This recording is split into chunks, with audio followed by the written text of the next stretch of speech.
As Aravis and Rossi said in their children's message earlier, we need reminders. So what do? They gave us some great examples. Yes, we set alarms. We set timers. We generate reminders in our phones. We remind people in our household, as they said, to remind us of things. You might be surprised what Sunday mornings are like at our house before we leave for church because we pack up our equipment and bring it. Did you bring that? Do you remember to pack that? Yeah, I've got that. So it's those kinds of things we remind each other. We do that in our homes, we do that at our offices, we do that in our congregation. Reminders are good. There are things that we don't want to forget. And for that to happen, all of us need reminders. Over the past months, maybe even years, significant events have happened very, very rapidly. Even drastic events don't stay in the headlines for very long. There's so many stories, too many realities, experiences, worries, celebrations, threats, losses, too many emotions and thoughts that go along with all that keeps going on. We can't keep up. Some things are better forgotten, while others dare not slip into the background. In order for these important elements of our lives, these essential stories, the reorienting truths to remain primary, they need to be called into the foreground repeatedly. Reminders are important. Now that we're a number of weeks into our series on Jesus, the how it happened, how it's going, it might be time to remind ourselves exactly of why are we taking time to do this? Because Jesus the Christ is foundational to our faith and has been grotesquely misrepresented. All we need to do is recall pictures of what we saw when Capitol insurrectionists carried banners stating Jesus saves that day at the Capitol.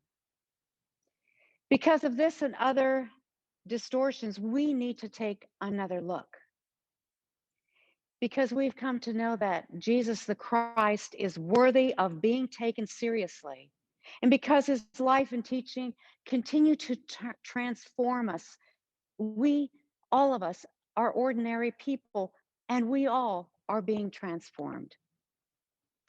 Because following Jesus the Christ is so much more than verbal assent or using the right kind of terminology, but rather it involves that nitty gritty of moving from point A to point B. We try to understand what does his life, his teaching, his person have to do with us right here, right now, today. So with that, we move into one of Jesus' most well-known teachings of all times, the Beatitudes, as they're called.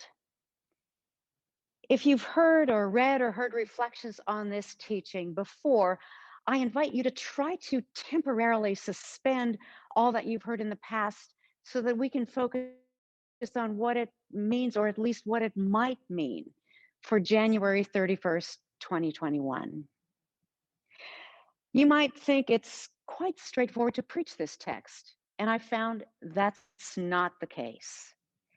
I too had difficulty toning down the volume of all that I've heard and read over the years about these words. I suppose the collection of statements that is called the Beatitudes is called that because that word means utmost bliss or supreme blessedness. And every one of these statements beginning with the word that's most commonly translated blessed might be the reason it's called the Beatitudes, or this collection is called the Beatitudes. But the word blessed is a real obstacle. There are books written about those who are blessed, those enjoying special favor with God. We've seen vehicle decals and t-shirts, even face masks and tattoos that simply read blessed. Facebook status updates and responses to questions about how are you doing are sometimes answered with I'm blessed. And spoiler alert, it's my hunch that that means more than fine, thank you. A Duke Divinity School theologian, Kate Bowler, who spent years researching spiritual movements, notes that blessing in some contexts is used almost interchangeably with privilege. It's used righteously when listing a place in life which reflects many or costly possessions, good fortune, success, good looks, health, exotic vacations, many children or grandchildren, or at least very intelligent ones. Nearly anything that could be used to demonstrate the good life. Or is that entitlement? Instead of blessed, some scripture translations use happy, which may be no better. How does one accurately define happy? And is happiness really worth pursuing? I've heard many slogans or platitudes over the years, and maybe you have too. Blessing is a concept that perplexes us, while at the same time, we find it subtly alluring. Some have ventured to rewrite the Beatitudes to make them more accessible, sometimes even fanciful, affirming many idiosyncrasies of life to help us identify with them. I believe all of these are sincere attempts to acknowledge the seeming irreconcilability of them. People like Jacob Norby, whose poetic words resonate. Blessed are the weird people, the poets, the misfits, the writers, the mystics, the painters. Blessed are the bold and whimsical. Blessed are those who have endured breaking by life. Or Nadia Bolz-Weber's words, blessed are the agnostics, those who doubt, those who have nothing to offer. Blessed are those whom no one else notices. Blessed are they who have loved enough to know what loss feels like. French theologian Jean-Yves Leloup, whom the Dominican Sisters of Hope refer to in an article on the Beatitudes, takes exception to the translation. Jesus did not say blessed, writes Leloup. Rather, he said, walk through. As such, the Beatitudes become active, not passive. Not blessed are the poor in spirit, but rather those who walk through being poor in spirit. All of these words reflect human, honest human work to make sense of these words of Jesus. I don't pretend to have any more accurate insight into the Beatitudes than all of those before me who've grappled with them. What seems important is that being blessed is more than a word that we casually throw around, like a religious platitude, a clever slogan, which is used to create an image or claim superior status. What does seem certain is that being blessed is a place of contentment, fulfillment, and joy, but that it is not a place that somehow skirts hardship. When we add the component of walking through, it helps detach this from a passive, privileged state of being. It simply is not passive, not magically appearing good things just because. When you look at who is blessed or what blessed is linked to, it might surprise us. Poverty of spirit, which could be defined something like a very deliberate detachment from the kinds of trappings that distract us from whatever is wholesome or life-giving. Father Richard Rohr writes, the Greek word Matthew uses for poor is ptokoi, which literally means the very empty ones, those who are crouching, those who have nothing left, the little nobodies of the world, the beggars, those who are not self-preoccupied or full of themselves in any way. And this is somehow a desirable place to be. Mourning, the hard decision to accept grief, loss, pain as a very real part of life, is blessed. The Dominican Sisters of Hope talk about it like this: those who walk through the molasses of mourning, that's quite an image. Those who are cleansed by the process, who see through the pain with a grace God offers, continue to offer solace to others. Gentleness, which always defines action towards ourselves and towards others. Gentleness versus brutality, kindness versus hatefulness.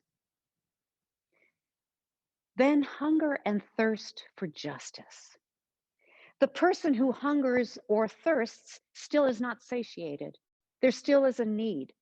There's a longing. They haven't arrived at a place they wish to be. Mercy, the kind of compassion and forgiveness offered to someone whom we really could punish. It demands a depth of character from us. A clean heart. This doesn't mean perfection, because let's face it, none of us will ever be perfect. Humble honesty about our own propensity for every kind of destructive deviation: jealousy, bitterness, aggression, selfishness, slander, all of those things. And yet, the decision not to live there, striving not to live there. That's what depicts what Jesus had in mind with clean in heart. That's an example of walking through, as Jean-Yves Lelou would say. Peace. This refers not primarily to a peaceful state. In fact, the text says, work for peace, walking through that muddy, murky, treacherous path that brings us closer to peace. Peace within ourselves, peace between us and God, peace between all of God's children. And those are people of every socioeconomic level, every gender identity, every ethnicity, every belief system, country of origin, those who support us and those who are an active threat against us. Peace. It is hard work. And persecution at the end. Why do we have to have persecution after peace in this list? Those who are walking through persecution. What is currently labeled as persecution by some is actually a call for accountability, a call to abandon blatant racism and othering, to allow others the same freedoms that one demands for oneself, to recognize that extending common courtesy is not synonymous with censorship. Persecution results when people diligently walk through the rest of these descriptions of what is blessed. So, for example, people who truly mourn and lament the depth of racism and the resurgence of white nationalism in our country are often maligned, disparaged, targeted with hatred, even imprisoned. And those who dedicate their lives to seeking mercy for those unjustly treated, like attorney activist Brian Stevenson, they're persecuted and threatened every day. There is a real cost and there is persecution. However, we want to use that term accurately. The way this list is set up seems almost like a cause and effect. If you do this and this and this, if you live right, then God says, I will do this and this, I will reward. But reading this passage as cause and effect points to a view of God as being transactional. And I believe the life of Jesus displays a very different picture of God. We can see this list as more descriptive, pointing out what is worthy of nurturing in our lives and what the reality is for those who actually walk through these places. It gives an indication of which attitudes are linked with various encouragements. Let's look at that list again. It's interesting to note that the very first and the last attitude take place in the same space, the kingdom of heaven. The poor in spirit, the little nobodies of the world, and those who are persecuted seem to be linked, and they already have the kingdom of heaven. These two, incidentally, are the only two who already find themselves in the desired place. The kingdom of heaven is theirs. And just as a little aside, the kingdom of heaven, a term which Jesus used often, is lamentably misunderstood by those of us, and many of us, who have an almost allergic reaction to a kingdom of any kind, understandably so. Brian McLaren offers an interesting alternative, or several interesting alternative understandings. Here are just a few. The global commonwealth of God, God's regenerative economy, God's beloved community, God's holy ecosystem, God's sustainable society, God's movement for mutual liberation. We recognize again and again how limited our language is, and some of these types of things help us understand further. Back to our list. Only one of the attitudes that is offered here actually receives its own blessing in return. Did you notice that? Blessed are those who are shown mercy, show mercy to others, because they will be shown mercy. Living in this place where compassion and forgiveness and depth of character are valued currencies. Then the second on the list, those who are wading through a time of mourning will in the process find consolation in that walking through. The gentle, as opposed to the demanding, the maneuvering, the ruthless, the gentle will inherit the land. Let's not confuse inheriting the land with our concept of land ownership. The blessing, this blessing, is about people, land as belonging as opposed to land as property. It's about creation, freedom, not a grab and hoard proposition. And then the longing, the search, reaching for, struggling for justice. That struggle, that reach will be satisfied. There will come a time when we will finally see at least some of what we are thirsting for, even if it's only momentary and it needs to be reworked, but we do see it from time to time. Being humbly honest about how our humanness is often twisted and destructive, unintentionally destructive.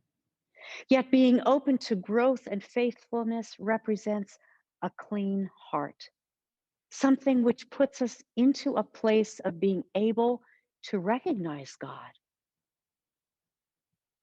and then actively seeking peace. Allowing it to transform our own lives and attitudes is evident in those who are children of God.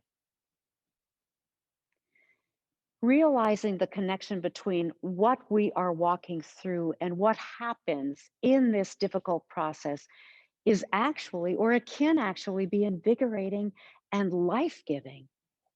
Our sighs, our tears, our work, the ebb and flow between moving forward and falling back again is not in vain.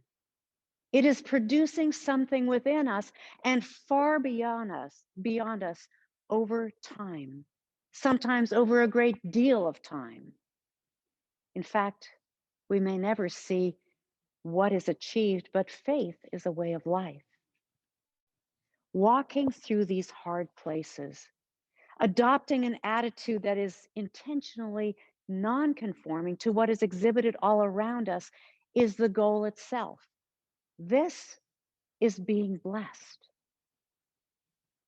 Rabbi Hanan Schlesinger says, blessings are not meant to flow into us, but rather to flow through us. Let me say that again. Blessing is not meant to flow into us, but rather to flow through us. What kind of blessing is flowing through us individually, you and me? And what kind of blessing is flowing through all of us collectively as this community of faith? When we remind ourselves of why we signed up to slog through the molasses of mourning, or declared ourselves willing to be stripped of all the external trappings, we are freed. We're strengthened for the journey. It's not just because in a vacuum, but because we have made the decision that Jesus the Christ is worthy of being taken seriously, and because his life and teachings continue to transform ordinary people just like you and like me. And that is enough. Amen.